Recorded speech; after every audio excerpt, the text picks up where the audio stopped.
if you don't subsidize justice, then you're going to get, and you do subsidize injustice, you're going to get more of what you subsidize. And so this is again, totally predictable. We talk about on this podcast a lot, the relationship between sowing and reaping. If you continue to sow seeds and everybody just goes, oh, I don't want to die on that hill, right? This is another thing we've talked about is there's people who say, I don't want to die on that hill because they actually have identified hills that they do want to die on. And there's other people who they say, I don't want to die on the hill because they don't want to die on any hills. They love their lives and they don't want to be inconvenienced or have their reputation inconvenienced. They don't want to become the guy or the girl who is associated with talking about politics.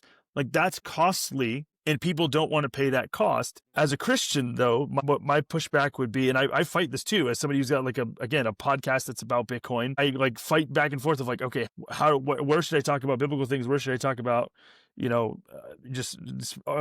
particularly Bitcoin related things? And at the end of the day, like, yeah, you're going to have to make decisions that aren't motivated by self-preservation.